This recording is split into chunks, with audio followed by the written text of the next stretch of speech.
Hi all, welcome back to my channel. So ഇന്നത്തെ video single column cash ബുക്കിനെ കുറിച്ചാണ് നമ്മൾ പറയാൻ പോകുന്നത്. ഓക്കെ, സോ എന്താണ് single column cash book? A cash book which contains only one column for amount on each side is called a single column cash book. അതായത് cash ബുക്കിലെ each side, അതായത് debit സൈഡിലും ക്രെഡിറ്റ് സൈഡിലും amount column ഒറ്റ ഒന്നേ ഉണ്ടാകൂ. അതിന് നമ്മൾ സിംഗിൾ കോളം ക്യാഷ് ബുക്ക് എന്ന് പറയുന്നത്. നമ്മൾ പ്രീവിയസ് വീഡിയോയിൽ നമ്മൾ ക്യാഷ് ബുക്കിൻ്റെ പല ടൈപ്സിനെ കുറിച്ച് പഠിച്ചു. അതിൽ ഡബിൾ കോളം ക്യാഷ് ബുക്ക് ഉണ്ട്, ട്രിപ്പിൾ കോളം ക്യാഷ് ബുക്ക് ഉണ്ട്. സോ അതൊക്കെ എന്താണ്, ബാങ്ക് ട്രാൻസാക്ഷൻസിൻ്റെ എമൗണ്ട് പോവാനും അതുപോലെ തന്നെ ഡിസ്കൗണ്ടിൻ്റെ എമൗണ്ട് പോവാനും ക്യാഷ് ട്രാൻസാക്ഷൻസ് വേറെ തന്നെ എമൗണ്ട് പോവാനൊക്കെ രണ്ടും മൂന്നും ഒക്കെ എമൗണ്ട് കോളമായിട്ടാണ് ഡിഫറൻഷിയേറ്റ് ചെയ്തിരിക്കുന്നത്. So single column cash book എന്ന് പറയുന്നത് എല്ലാ ക്യാഷ് ട്രാൻസാക്ഷനുമായിട്ട് ഒരൊറ്റ എമൗണ്ട് കോളമാണ് രണ്ട് സൈഡിലും ഉള്ളത്. ഇതിനാണ് നമ്മൾ സിംഗിൾ കോളം ക്യാഷ് ബുക്ക് എന്ന് പറയുന്നത്. Cash transactions as well as bank transaction single column cash ബുക്കിൽ ഒരൊറ്റൊരു എമൗണ്ട് കോളത്തിലാണ് എന്ത് ചെയ്യുക, റെക്കോർഡ് ചെയ്യുക. ഓക്കെ, സോ ഇതാണ് format of A single column cash book. So രണ്ട് സൈഡ് ഉണ്ട്, debit side and credit side. Debit side എന്ന് പറയുന്നത് റിസിപ്റ്റ് സൈഡും, അതായത് all cash receipts. Then credit side എന്ന് പറയുന്നത് പേയ്മെന്റ് സൈഡും ആണ്, all cash payments. Okay, so date, particulars, then RN എന്ന് പറയുന്നത് റിസിപ്റ്റ് നോട്ടാണ്. ഓക്കെ, നമ്മൾ ക്യാഷ് റിസീവ് ചെയ്യുമ്പോൾ അതിനനുസരിച്ചിട്ടുള്ള എന്തെങ്കിലും വൗച്ചർ ഉണ്ടാവുമല്ലോ, അതാണ് receipt note. Then ledger folio. Okay, ledger ഫോളിയോയിലുള്ള page number, then amount column. പിന്നെ ക്രെഡിറ്റ് സൈഡിൽ ഡേറ്റ്, പെർട്ടിക്കുലേഴ്സ്, VN എന്ന് പറയുന്നത് വൗച്ചർ നമ്പർ. നമ്മൾ എന്തെങ്കിലും പേയ്മെന്റ് നടത്തുമ്പോൾ ഒരു സോഴ്സ് ഡോക്യുമെന്റ് എന്തായാലും നമുക്ക് കിട്ടുമല്ലോ. ചിലപ്പോൾ ബില്ലാവാം, എന്തെങ്കിലും വേറെ ഏതെങ്കിലും ഒരു ഇൻവോയ്സ് ആവാം. ഓക്കെ, സോ ആ വൗച്ചറിന്റെ നമ്പർ ഈ ഒരു കോളത്തിൽ റെക്കോർഡ് ചെയ്യും. ദെൻ ലെഡ്ജർ ഫോളിയോ ഉണ്ട്, ദെൻ എമൗണ്ട് കോളം. സോ ഇതാണ് ഒരു സിംഗിൾ കോളം ക്യാഷ് ബുക്കിന്റെ format. Okay, so a cash book which contains one column for amount on each side is called single column cash book, already discussed. Then all cash receipts are entered on debit side. എന്ത് cash receipt നടന്നു കഴിഞ്ഞാൽ, നമ്മൾ cash receive ചെയ്ത് കഴിഞ്ഞാൽ receipt സൈഡിലാണ് എന്ത് ചെയ്യുക, അത് റെക്കോർഡ് ചെയ്യുക. അതേപോലെ തന്നെ all cash payments on the credit side. Cash payments, എന്ത് ക്യാഷ് പേയ്മെന്റ്സ് നടന്നാലും അത് എവിടെയാണ് റെക്കോർഡ് ചെയ്യുക, ക്യാഷ് പേയ്മെന്റ്സിന്റെ സൈഡിലാണ്, ക്രെഡിറ്റ് സൈഡിലാണ് നമ്മൾ റെക്കോർഡ് ചെയ്യുക. ബാങ്കിങ് ട്രാൻസാക്ഷൻസ് നടക്കും, അതായത് ചെക്ക് വിഡ്രോ ചെയ്യുക അല്ലെങ്കിൽ ചെക്ക് നമ്മൾ പേ ചെയ്യുക, അതൊക്കെ എന്തിനാണ് കാണിക്കുക, ഈ അക്കൗണ്ട് തന്നെയാണ് കാണിക്കുക. ഓക്കെ, സോ അതിന്റെ ബാങ്ക് ട്രാൻസാക്ഷൻ വരുമ്പോഴുള്ള കേസ് എങ്ങനെയാന്ന് ഈ വീഡിയോന്റെ ലാസ്റ്റ് പറയും. ഓക്കെ, സോ നമുക്കിവിടെ ഒരു പ്രോബ്ലം ചെയ്യാം. ഓക്കെ, സോ ഇവിടെ കുറച്ച് ട്രാൻസാക്ഷൻസ് നൽകിയിട്ടുണ്ട്. നമ്മൾ എന്താണ് ചെയ്യുന്നത്, ഈ ഓരോ ട്രാൻസാക്ഷൻസിനും ക്യാഷ് റെസിപ്റ്റ് ആണോ ക്യാഷ് പേയ്മെന്റ് ആണോ എന്ന് നോക്കി നമ്മൾ ഇതുപോലുള്ള ഒരു ക്യാഷ് ബുക്ക് പ്രിപ്പയർ ചെയ്യാൻ പോവാണ്. ഓക്കെ, സോ ഏതൊക്കെയാണ് ട്രാൻസാക്ഷൻ ഉള്ളത് നമുക്കൊന്ന് നോക്കാം. First one, started business with ₹10,000. Okay, ഇവിടെ ബിസിനസ് സ്റ്റാർട്ട് ചെയ്തു, അതായത് ബിസിനസ്സിലേക്ക് ക്യാഷ് വന്നു, ബിസിനസ് ക്യാഷ് റിസീവ് ചെയ്തു എന്നർത്ഥം അല്ലേ.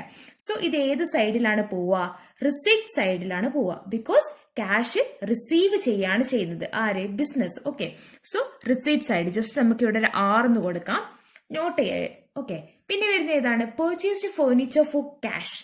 ഫർണിച്ചർ വാങ്ങി, ക്യാഷിന് ഫർണിച്ചർ വാങ്ങി.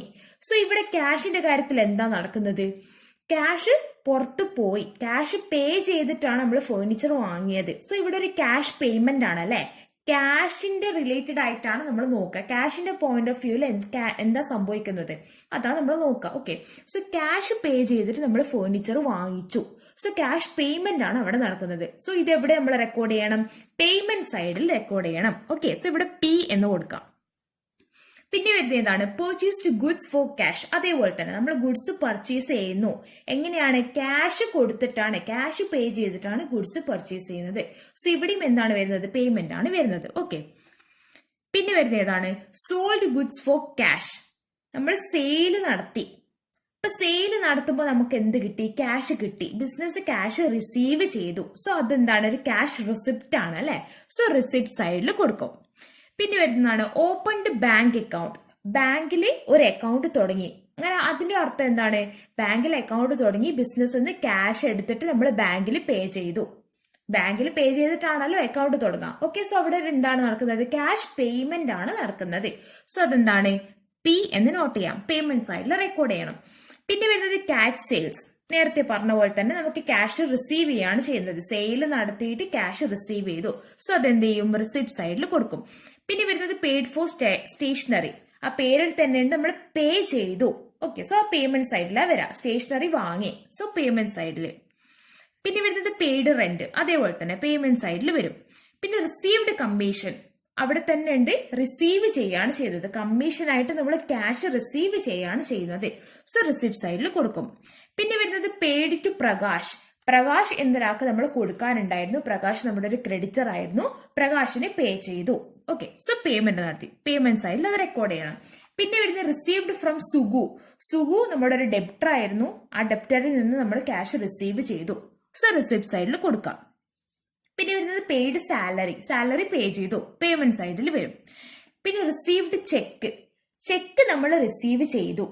ഓക്കെ, സോ എത്രയാണ്? റുപ്പീസ് 500 റുപ്പീസിന്റെ ചെക്ക് റിസീവ് ചെയ്തു. അപ്പൊ ഇവിടെ എങ്ങനെയാണ് വരാ? റിസിപ്റ്റ് സൈഡിലല്ലേ വരാ. സോ റിസിപ്റ്റ് സൈഡില് ബാങ്ക് എന്ന് പറഞ്ഞിട്ട് നമ്മൾ എഴുതും. ഓക്കെ, പിന്നെ വരുന്ന ഏതാണ്? Cheque of rupees 500 paid into bank. നമ്മള് എന്ത് ചെയ്തു? ചെക്ക് റിസീവ് ചെയ്തിരുന്നു, ബിസിനസ്സിലേക്ക് റിസീവ് ചെയ്തു. ആരോ നമുക്ക് ചെക്ക് തന്നു, അപ്പൊ ചെക്ക് നമ്മൾ റിസീവ് ചെയ്തു. ഈ ചെക്ക് ബാങ്കിൽ പോയി കൊടുത്തിട്ട് ക്ലിയർ ചെയ്താലേ നമുക്ക് ക്യാഷ് കിട്ടൂ, അല്ലെ? സോ അതിനെന്ത് ചെയ്തു? ഈ ചെക്കിനെ ആദ്യം നമ്മൾ റിസിപ്റ്റ് ആയിട്ട് കാണിച്ചു. പിന്നെ എങ്ങനെ കാണിക്കണം? ഇത് ബാങ്കിലേക്ക് പേ ചെയ്യുന്ന രീതിയിൽ കാണിക്കണം. സോ ബാങ്കിൽ പേ ചെയ്തു. അപ്പൊ ഇത് എവിടെ, ഏത് സൈഡിൽ വരും? പേയ്മെന്റ് സൈഡിൽ വരും. 500 റുപ്പീസിന്റെ ചെക്ക് നമ്മൾ ബാങ്കിൽ പേ ചെയ്തു. ഒരേ സമയം ഇതെന്താണ്? റിസീവ്ഡ് ചെക്ക് എന്ന് പറയുമ്പോൾ റിസിപ്റ്റ് സൈഡിൽ എഴുതി. ബട്ട് ഇത് ക്ലിയർ ചെയ്തിട്ട് ക്യാഷ് കിട്ടണമെങ്കിൽ നമ്മൾ ബാങ്കിൽ പേ ചെയ്യണം. സോ ബാങ്കിൽ പേ ചെയ്തു. അങ്ങനെ രണ്ട് സ്ഥലത്തായിട്ട് റിസിപ്റ്റ് സൈഡിലും പേയ്മെന്റ് സൈഡിലും നമ്മൾ എന്ത് ചെയ്യണം? ഈ ഒരു ട്രാൻസാക്ഷനെ കാണിക്കണം. ഓക്കെ, സോ ഇതാണ് നമ്മുടെ ഇന്നത്തെ ക്വസ്റ്റ്യൻ. ഇനി ഇത് നമുക്ക് എന്ത് ചെയ്യാം? ക്യാഷ് ബുക്കിന്റെ ഒരു ഫോർമാറ്റ് ചെയ്തിട്ട് ക്യാഷ് ബുക്ക് പ്രിപ്പയർ ചെയ്യാം. ഓക്കെ, സോ ഇതാണ് നമ്മുടെ ക്യാഷ് ബുക്കിന്റെ ഫോർമാറ്റ് നമ്മളിവിടെ റെഡിയാക്കിയിട്ടുണ്ട്. ഇനി നമുക്ക് എന്ത് ചെയ്യാം? ഓരോ ട്രാൻസാക്ഷനും അതാത് സ്ഥലത്തേക്ക് റെക്കോർഡ് ചെയ്യാം. ഓക്കെ, സോ ഫസ്റ്റ് ട്രാൻസാക്ഷൻ എന്തായിരുന്നു? Started business with rupees 10,000. Okay, January 1 business start ചെയ്തു. അപ്പോൾ ബിസിനസ്സിൽ നമ്മുടെ റിസിപ്റ്റ് ആണെന്ന് ഇവിടെ ആദ്യം എഴുതി വെച്ചിട്ടുണ്ട്, അല്ലേ? നമ്മൾ ക്യാഷ് റിസീവ് ചെയ്യാണ് ചെയ്യുന്നത്. എങ്ങനെയായിട്ടാണ് റിസീവ് ചെയ്യുന്നത്? ക്യാപിറ്റൽ ആയിട്ടാണ് റിസീവ് ചെയ്യുന്നത്. ഓക്കെ, സോ ക്യാഷ് ബുക്കിന്റെ റിസിപ്റ്റ് സൈഡിൽ നമ്മൾ എന്ത് ചെയ്യുക? ക്യാപിറ്റൽ എന്ന് എഴുതുക. ദെൻ എത്രയാണ്? റുപ്പീസ് 10,000 റുപ്പീസ് എന്ന് എഴുതാം. Okay, so cash account debtor to capital account, അങ്ങനെയാണല്ലോ നമ്മുടെ ജേർണൽ എൻട്രി വരാം. ഓക്കെ, സോ ഇതൊരു ജേർണൽ തന്നെയാണ്, സ്പെഷ്യൽ ജേർണൽ ആണ്, ജേർണലിന്റെ സബ് ഡിവിഷൻ ആണ്. ഓക്കെ, സോ ക്യാപിറ്റലായിട്ട് നമ്മൾ ക്യാഷ് റിസീവ് ചെയ്തു. എത്രയാണ്? 10,000 റുപ്പീസ് റിസീവ് ചെയ്തു. ഇനി നെക്സ്റ്റ് വരുന്ന ഏതാണ്? നെക്സ്റ്റ് വരുന്ന transaction purchased furniture for cash. Cash കൊടുത്തിട്ട് നമ്മൾ ഫർണിച്ചർ വാങ്ങി. സോ ക്യാഷ് പേയ്മെന്റ് ആണ്. 1,500 ഫർണിച്ചർ നമ്മൾ വാങ്ങി, അല്ലേ? സോ പേയ്മെന്റ് സൈഡിൽ ഫർണിച്ചർ എന്ന് എഴുതിയിട്ട് 1,500 എഴുതാം. ഓക്കെ, സോ പേയ്മെന്റ് സൈഡിൽ ഏതാ ഡേറ്റ് വരുന്നത്? ജാനുവരി 2 ആണ്. ഫർണിച്ചർ എന്ന് എഴുതാം 1,500. ഓക്കെ, സോ അത് കഴിഞ്ഞു. ഇനി നെക്സ്റ്റ് വരുന്ന ഏതാണ്? January 3 purchased goods for cash. അതായത് ഗുഡ്സ് ക്യാഷ് കൊടുത്തിട്ട് വാങ്ങി, ക്യാഷ് പേ ചെയ്തിട്ട് വാങ്ങി. സോ പേയ്മെന്റ് ആണ്. 6,000 റുപ്പീസിന്റെ ഗുഡ്സ് ആണ് വാങ്ങിയത്. സോ ഗുഡ്സ് അക്കൗണ്ട് പറയില്ല, നമ്മൾ പർച്ചേസ് എന്നാ പറയാ, അല്ലേ? സോ പർച്ചേസ് എന്ന് എഴുതിയിട്ട് പേയ്മെന്റ് സൈഡിൽ 6,000 റുപ്പീസ് എഴുതാം. ഓക്കെ, സോ ജാനുവരി 3 പർച്ചേസ് എത്രയായിരുന്നു? 6,000 റുപ്പീസ്. അതും കഴിഞ്ഞു. ഇനി നെക്സ്റ്റ് വരുന്ന ഏതാണ്? January 6 sold goods for cash. Okay, sales നടന്നു, ക്യാഷ് സെയിൽസ് നടന്നു. സോ ക്യാഷ് നമ്മൾ റിസീവ് ചെയ്യാണ് ചെയ്യുന്നത്, അല്ലേ? സോ 3,200 സെയിൽസ് എന്ന് എഴുതിയിട്ട് എന്ത് ചെയ്യാം? 3,200 റിസീപ്റ്റ് സൈഡിൽ എഴുതാം. ഓക്കെ, സോ റിസീപ്റ്റ് സൈഡിൽ എത്രയായിരുന്നു? ഡേറ്റ് 6. സെയിൽസ് 3,200 അതും എഴുതി. ഇനി നെക്സ്റ്റ് വരുന്ന ഏതാണ്? 11th opened bank account open ചെയ്തു. സോ അത് പേയ്മെന്റ് ആണ്. ബാങ്ക് അക്കൗണ്ട് നമ്മൾ പേ ചെയ്യാണ് ചെയ്യുന്നത്. സോ പേയ്മെന്റ് സൈഡിൽ ബാങ്ക് എന്ന് എഴുതിയിട്ട് എത്ര കൊടുക്കുക? 3000 rupees കൊടുക്കുക. സോ പേയ്മെന്റ് സൈഡിൽ 11 ബാങ്ക് എന്ന് എഴുതുക, ദെൻ 3000 rupees. ഓക്കെ, സോ അതും കഴിഞ്ഞു. ഇനി നെക്സ്റ്റ് വരുന്ന ഏതാണ്? 14th ക്യാഷ് സെയിൽസ് നടന്നു. സോ സെയിൽസ് ആണ് നമ്മൾ ക്യാഷ് റിസീവ് ചെയ്യാണ് ചെയ്യുന്നത് അല്ലേ. സോ റിസിപ്റ്റ് സൈഡിൽ 4100 സെയിൽസ് എന്ന് പറഞ്ഞിട്ട് 4100 എഴുതാം. ഓക്കെ, സോ റിസിപ്റ്റ് സൈഡിൽ January 14th സെയിൽസ് എത്രയായിരുന്നു? 4100. അതും കഴിഞ്ഞു. ഇനി നെക്സ്റ്റ് വരുന്നതാണ് പെയ്ഡ് ഫോർ സ്റ്റേഷനറി. നമ്മൾ സ്റ്റേഷനറി ക്യാഷ് പേ ചെയ്തിട്ട് വാങ്ങി. സോ പേയ്മെന്റ് സൈഡിൽ സ്റ്റേഷനറി എന്ന് എഴുതുക 250 rupees. ഓക്കെ, സോ പേയ്മെന്റ് സൈഡിൽ ഡേറ്റ് 18th. സ്റ്റേഷനറി എത്രയായിരുന്നു? 250 rupees. അതും കഴിഞ്ഞു. നെക്സ്റ്റ് വരുന്നത് 21st പെയ്ഡ് റെന്റ് പേ ചെയ്തു. അതും പേയ്മെന്റ് സൈഡിൽ എന്ത് ചെയ്യുക? റെന്റ് എന്ന് എഴുതിയിട്ട് റെന്റ് ആണ് നമ്മൾ പേ ചെയ്തത്. ഓക്കെ, സോ റെന്റ് എന്ന് എഴുതിയിട്ട് 300 rupees പേയ്മെന്റ് സൈഡിൽ എഴുതാം. 21 റെന്റ്, ഹൗ മച്ച്? 300. ഓക്കെ, പിന്നെ വരുന്ന ഏതാണ്? റിസീവ്ഡ് കമ്മീഷൻ ക്യാഷ് ആയിട്ട് റിസീവ് ചെയ്തു. സോ റിസിപ്റ്റ് സൈഡിൽ കമ്മീഷൻ എന്ന് എഴുതിയിട്ട് 400 rupees എഴുതാം. ഓക്കെ, റിസിപ്റ്റ് സൈഡിൽ 26th കമ്മീഷൻ എത്രയായിരുന്നു? 400 rupees. 400 rupees എഴുതി. പിന്നെ വരുന്ന ഏതാണ്? പെയ്ഡ് ടു പ്രകാശിന് പേ ചെയ്തു, ക്രെഡിറ്റർക്ക് പേ ചെയ്തു. സോ പേയ്മെന്റ് സൈഡിൽ പ്രകാശ് എന്ന് എഴുതിയിട്ട് 600 rupees എഴുതാം. 28 പ്രകാശ് 600 rupees. ഓക്കെ, പിന്നെ വരുന്ന ഏതാണ്? 29th റിസീവ്ഡ് ഫ്രം സുഗുവിന്റെ കയ്യിൽ നിന്ന് റിസീവ് ചെയ്തു. സോ റിസിപ്റ്റ് സൈഡിൽ സുഗു എന്ന് എഴുതാം, 1200 എഴുതാം. ഓക്കെ, സോ 29th സുഗു എത്രയായിരുന്നു? 1200. അതും കഴിഞ്ഞു. നെക്സ്റ്റ് വരുന്ന ഏതാണ്? പെയ്ഡ് സാലറി പേ ചെയ്തു. സോ പേയ്മെന്റ് സൈഡിൽ സാലറി എന്ന് എഴുതാം 460. Okay, so January 30 salary 460. Okay, പിന്നെ വരുന്ന ഏതാണ്? റിസീവ്ഡ് ചെക്ക് ഓഫ് ₹500 ചെക്ക് നമ്മൾ റിസീവ് ചെയ്തു. ഓക്കെ, സോ റിസീവ് ചെയ്യുമ്പോൾ എന്താണത്? ചെക്ക് എന്ന് പറയുന്നത് ബാങ്കിങ് ട്രാൻസാക്ഷൻ ആണെങ്കിലും ക്യാഷ് ആണ് നമുക്ക് കിട്ടുന്നത് അല്ലേ. സോ വാല്യൂബിൾ ആയിട്ടുള്ള ഒരു പ്രോപ്പർട്ടി ആണ് ചെക്ക്. സോ നെക്സ്റ്റ് എൻട്രി നമുക്കിവിടെ 30th ഡേറ്റ് കൊടുത്തിട്ട് സെയിൽസ് എന്നെഴുതാം. ദെൻ എത്രയാണ് ചെക്ക് റിസീവ് ചെയ്തത്? നമ്മൾ 500 rupees ആണ് റിസീവ് ചെയ്തത്. ഓക്കെ, സോ 500 rupees എന്ന് കൊടുക്കാം. ഓക്കെ, നമ്മൾ എന്തെങ്കിലും സെയിൽസ് ചെയ്തിട്ടായിരിക്കുമല്ലോ നമ്മൾ ചെക്ക് റിസീവ് ചെയ്തിട്ടുണ്ടാവുക. ഏതെങ്കിലും ആൾ നമ്മൾ പൈസ തരാനുണ്ടെങ്കിൽ അവരായിരിക്കും നമുക്ക് ചെക്ക് തന്നിട്ടുണ്ടാവുക. ഓക്കെ, സോ ആ എൻട്രിയിൽ സെയിൽസ് എന്ന് എഴുതാം, ദെൻ 500 rupees എഴുതാം. നെക്സ്റ്റ് വരുന്ന ഏതാണ്? Cheque of ₹500 paid into bank. നേരത്തെ റിസീവ് ചെയ്ത ചെക്ക് നമ്മൾ എന്ത് ചെയ്യാണ്? ബാങ്കിൽ ക്ലിയറൻസിന് കൊടുക്കുകയാണ്. സോ ബാങ്കിൽ പേ ചെയ്യാണ്. ഓക്കെ, സോ ബാങ്കിൽ പേ ചെയ്യുമ്പോൾ അത് പേയ്മെന്റ് സൈഡിൽ എന്ത് വരും? ബാങ്ക് എന്ന് എഴുതിയിട്ട് 500 rupees എഴുതാം. ഓക്കെ, സോ 31st ബാങ്ക് എന്ന് എഴുതാം, പേയ്മെന്റ് സൈഡിൽ 500 rupees. ഓക്കെ, സോ ഇനി നമുക്ക് എന്ത് ചെയ്യാം? ഇത് ടോട്ടൽ ചെയ്യാം. ടോട്ടൽ ചെയ്തിട്ട് കൂടുതൽ വരുന്നത് നമ്മൾ ലെഡ്ജറിൽ ബാലൻസ് ചെയ്യുന്ന പോലെ തന്നെ എന്ത് ചെയ്യുക? ഈ ക്യാഷ് ബുക്കും ബാലൻസ് ചെയ്യുക. ഓക്കെ, സോ നമ്മളെ ക്യാഷ് ബുക്ക് നമ്മൾ ബാലൻസ് ചെയ്തു. ഡെബിറ്റ് സൈഡ് ആയിരുന്നു കൂടുതൽ 19,400. സോ കൂടുതലുള്ള എമൗണ്ട് നമ്മൾ രണ്ട് സൈഡിലേക്ക് ആക്കിയിട്ട് എഴുതുക.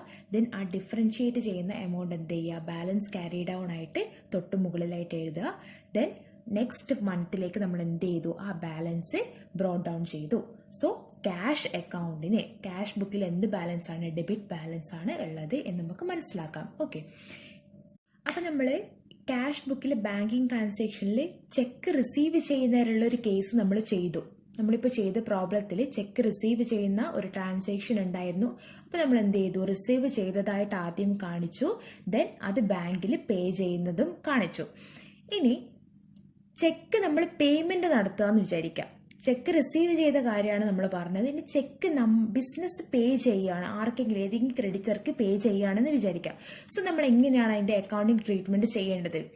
ഓക്കെ, ഫസ്റ്റ് നമ്മൾ എന്താ ചിന്തിക്കേണ്ടത്? You have to assume that cash is withdrawn from bank then paid. Okay, cheque pay ചെയ്യുന്നേരോ അവിടെ എന്താണ് സംഭവിക്കുന്നത്? നമ്മൾ അസ്യൂം ചെയ്യേണ്ടത് എന്താണ്? നമ്മൾ ആദ്യം ബാങ്കിൽ നിന്ന് ക്യാഷ് വിത്ഡ്രോ ചെയ്യുന്നു, പിന്നെ ആ ക്യാഷ് എന്ത് ചെയ്യുന്നു? ആർക്കാണോ പേ ചെയ്യേണ്ടത് പേ ചെയ്യുന്നു. സോ രണ്ട് തരത്തിൽ നമ്മൾ എന്ത് ചെയ്യണം? ക്യാഷ് ബുക്കിൽ എൻട്രി ചെയ്യണം. ഫസ്റ്റ് നമ്മൾ ചെയ്യേണ്ടത്, firstly it should be return in debit side as cash receipt. അതായത് ബാങ്കിൽ നിന്ന് നമ്മൾ വിഡ്രോ ചെയ്യുമ്പോൾ, ഫസ്റ്റ് വിഡ്രോ ചെയ്യണം എന്നല്ലേ പറഞ്ഞത്? സോ ബാങ്കിൽ നിന്ന് നമ്മൾ വിഡ്രോ ചെയ്യുമ്പോൾ ബിസിനസ്സിലേക്ക് ക്യാഷ് വരികയാണ് ചെയ്യുന്നത്, റിസിപ്റ്റ് ആണ് അല്ലേ? സോ ക്യാഷ് റിസിപ്റ്റ് ആയിട്ട് നമ്മൾ എന്ത് ചെയ്യണം? ആദ്യം ഈ ചെക്ക് എമൗണ്ട് കാണിക്കണം. പിന്നെ എന്ത് ചെയ്യണം? then it is entered in credit side as cash payments. പിന്നെ ക്രെഡിറ്റ് സൈഡിൽ, ക്യാഷ് പേയ്മെന്റ് സൈഡിൽ അത് പേ ചെയ്യുന്ന രീതിയിൽ കാണിക്കണം. ഇങ്ങനെയാണ് നമ്മൾ ചെക്ക് പേയ്മെന്റ് നടത്തുമ്പോൾ, ബിസിനസ് ആർക്കെങ്കിലും ചെക്ക് കൊടുക്കുമ്പോൾ അതിന്റെ അക്കൗണ്ടിങ് ട്രീറ്റ്മെന്റ് എങ്ങനെയാണ് വരുന്നത്? ഫസ്റ്റ് നമ്മൾ ബാങ്കിൽ നിന്ന് ക്യാഷ് വിഡ്രോ ചെയ്യുന്നത് പോലെ കാണിക്കണം. അതായത് ക്യാഷ് റിസിപ്റ്റിൽ ആ ചെക്ക് എമൗണ്ട് എഴുതണം. ഓക്കെ, ബാങ്ക് എന്ന് പറഞ്ഞിട്ട് എന്ത് ചെയ്യണം? ആ ചെക്ക് എമൗണ്ട് എഴുതണം. ടു ബാങ്ക് എന്ന് ക്യാഷ് റിസിപ്റ്റ് സൈഡിൽ എഴുതുക, എന്നിട്ട് ആ ചെക്ക് എമൗണ്ട് എഴുതാം, വിഡ്രോ ചെയ്യുന്ന പോലെ എഴുതാം. പിന്നെന്താണ് ചെയ്യേണ്ടത്? അതേ സമയം തന്നെ ക്രെഡിറ്റ് സൈഡിൽ എന്ത് ചെയ്യുക? അതിനെ പേ ചെയ്യുന്ന രീതിയിൽ കാണിക്കുക. ആർക്കാണോ നമുക്ക് പേ ചെയ്യേണ്ടത് അത് പേ ചെയ്യുന്ന പോലെ കാണിക്കാം. സോ ഇങ്ങനെ ഒരേ സമയം തന്നെ നമ്മൾ രണ്ട് സൈഡിലും എന്ത് ചെയ്യുക? ഇതിന്റെ എൻട്രി ചെയ്യണം. ഓക്കെ, സോ ഇതിന്റെ എഫക്റ്റ് എൻട്രി ചെയ്യണം. ഓക്കെ, സോ ഇതാണ് പേയ്മെന്റ് ബൈ ചെക്കിന്റെ അക്കൗണ്ടിങ് ട്രീറ്റ്മെന്റ്. ഓക്കെ, ഇങ്ങനെ ഒരേ സമയം തന്നെ രണ്ട് സ്ഥലത്തും വരുന്ന ഐറ്റത്തിനാണ് നമ്മൾ കോൺട്രാ ഐറ്റംസ് എന്ന് പറയുന്നത്. ഓക്കെ, സോ അതിന്റെ എൻട്രീസ് നമ്മൾ കോൺട്രാ എൻട്രി എന്ന് പറയും. ഓക്കെ, പിന്നെ വരുന്നത് എന്താണ്? പിന്നെ വരുന്ന case direct deposit by customer direct ആയിട്ട് നമ്മളെ ബാങ്ക് അക്കൗണ്ടിൽ ചെക്ക് പോയിട്ട് ഡെപ്പോസിറ്റ് ചെയ്യാമെന്ന് വിചാരിക്കാം. ആരെങ്കിലും നമുക്ക് പൈസ തരാനുണ്ട്, ക്യാഷ് തരാനുണ്ട്, ഏതെങ്കിലും ഡെപ്റ്റർ ക്യാഷ് തരാനുണ്ടെങ്കിൽ നമുക്ക് ചെക്ക് തരാതെ അവരെന്ത് ചെയ്യാണ്? ബാങ്ക് അക്കൗണ്ടിൽ പോയിട്ട് ബാങ്കിൽ പോയിട്ട് നമ്മുടെ ബാങ്ക് അക്കൗണ്ടിൽ ആ എമൗണ്ട് ഡെപ്പോസിറ്റ് ചെയ്യാണ് ചെയ്യുന്നതെന്ന് വിചാരിക്കാം. അപ്പൊ എന്താണ് നമ്മൾ അക്കൗണ്ടിങ് ട്രീറ്റ്മെന്റ് ചെയ്യേണ്ടത്? Direct payments by customers are treated as cash received from them. ആദ്യം അവർ നമുക്ക് ക്യാഷ് തന്നു, ചെക്ക് തന്നു, എന്നിട്ട് നമ്മൾ പോയിട്ട് ബാങ്കിൽ ഡെപ്പോസിറ്റ് ചെയ്തു. അങ്ങനെയാണ് എന്ത് ഈ ഒരു കേസിൽ കാണിക്കുക. ഓക്കെ, ഫസ്റ്റ് എന്താണ്? ഡയറക്റ്റ് ഡെപ്പോസിറ്റ് ബൈ കസ്റ്റമർ ചെയ്യുകയാണെങ്കിൽ, കസ്റ്റമേഴ്സ് ഡയറക്റ്റ് പോയിട്ട് ബാങ്കിൽ പോയിട്ട് നമ്മുടെ എമൗണ്ട് ഡെപ്പോസിറ്റ് ചെയ്യുകയാണെങ്കിൽ നമ്മൾ ചെയ്യുന്ന അക്കൗണ്ടിങ് ട്രീറ്റ്മെന്റ് എന്താണ്? ആദ്യം കസ്റ്റമേഴ്സ് ബിസിനസ്സിന് ക്യാഷ് തരുന്നത് പോലെ കാണിക്കുക, ഫസ്റ്റ് കാണിക്കുക. സോ ക്യാഷ് റിസിപ്റ്റ്സിൽ നമ്മൾ എന്ത് ചെയ്യുക? ഡെബിറ്റ് സൈഡിൽ ക്യാഷ് റിസിപ്റ്റ്സിൽ ആരാണോ നമുക്ക് തരുന്നത് അയാളെ പേര് ടു ആ പെർട്ടിക്കുലർ ഡെപ്റ്ററിന്റെ പേര് വെച്ചിട്ട് ആ ചെക്ക് എമൗണ്ട് എൻറ്റർ ചെയ്യുക. പിന്നെന്ത് ചെയ്യണം? ക്രെഡിറ്റ് സൈഡിൽ പേയ്മെന്റ് പോലെ കാണിച്ചിട്ട് ബാങ്ക് എന്ന് പറഞ്ഞിട്ട് നമ്മൾ എന്ത് ചെയ്യുക? ആ ചെക്ക് എമൗണ്ട് ബാങ്കിൽ പേ ചെയ്യുന്ന രീതിയിൽ കാണിക്കാം. ഓക്കെ, സോ ബാങ്കിങ് ട്രാൻസാക്ഷന് സിംഗിൾ കോളം ക്യാഷ് ബുക്കിൽ വരുമ്പോൾ എന്താണ് ചെയ്യേണ്ടത്? ചെക്ക് റിസീവ് ചെയ്യുമ്പോൾ നമ്മളൊരു പ്രോബ്ലത്തിൽ ചെയ്തു, എങ്ങനെയാണ് ചെയ്യേണ്ടത്? സോ പേയ്മെന്റ് ബൈ ചെക്ക് എങ്ങനെയാണ്? ചെക്ക് പേ ചെയ്യുമ്പോൾ ഫസ്റ്റ് ബാങ്കിൽ നിന്ന് വിഡ്രോ ചെയ്യുന്നത് പോലെ കാണിക്കുക, ദെൻ അത് ആർക്കാണോ നമുക്ക് കൊടുക്കാനുള്ളത് ആ പേയ്മെന്റ് പോലെ കാണിക്കുക. സോ ഒരേ സമയം തന്നെ രണ്ട് സൈഡിലും, ഡെബിറ്റ് സൈഡിലും റിസിപ്റ്റ് സൈഡിലും ക്രെഡിറ്റ് സൈഡ് ആയിട്ടുള്ള പേയ്മെന്റ് സൈഡിലും നമ്മൾ എന്ത് ചെയ്യണം? എഫക്റ്റ് കാണിക്കണം. അതേപോലെ തന്നെ direct deposit by customer direct ആയിട്ട് ഡെപ്പോസിറ്റ് ചെയ്യുമ്പോൾ നമ്മൾ എങ്ങനെയാണ് അക്കൗണ്ടിങ് ട്രീറ്റ്മെന്റ് ചെയ്യേണ്ടത്? ആദ്യം ആ കസ്റ്റമർ ബിസിനസ്സിന് ക്യാഷ് തരുന്നതായിട്ട് കാണിക്കുക. ക്യാഷ് റിസിപ്റ്റ്സിൽ ആ പെർട്ടിക്കുലർ ഡെറ്ററിന്റെ പേര്, കസ്റ്റമറിന്റെ പേര് എഴുതുക, എന്നിട്ട് എമൗണ്ട് കാണിക്കുക. അതേസമയം തന്നെ ക്രെഡിറ്റ് സൈഡിൽ, പേയ്മെന്റ് സൈഡിൽ നമ്മൾ എന്ത് ചെയ്യുക? ബാങ്കിൽ അത് പേ ചെയ്യുന്ന രീതിയിൽ കാണിക്കുക. ഓക്കെ, ഇങ്ങനെയാണ് ട്രീറ്റ്മെന്റ് വരുന്നത്. സോ ഒരേ സമയം രണ്ട് സ്ഥലത്തും എഫക്റ്റ് വരുന്ന ഐറ്റത്തിനാണ് നമ്മൾ കോൺട്രാ ഐറ്റംസ് എന്ന് പറയുന്നത്.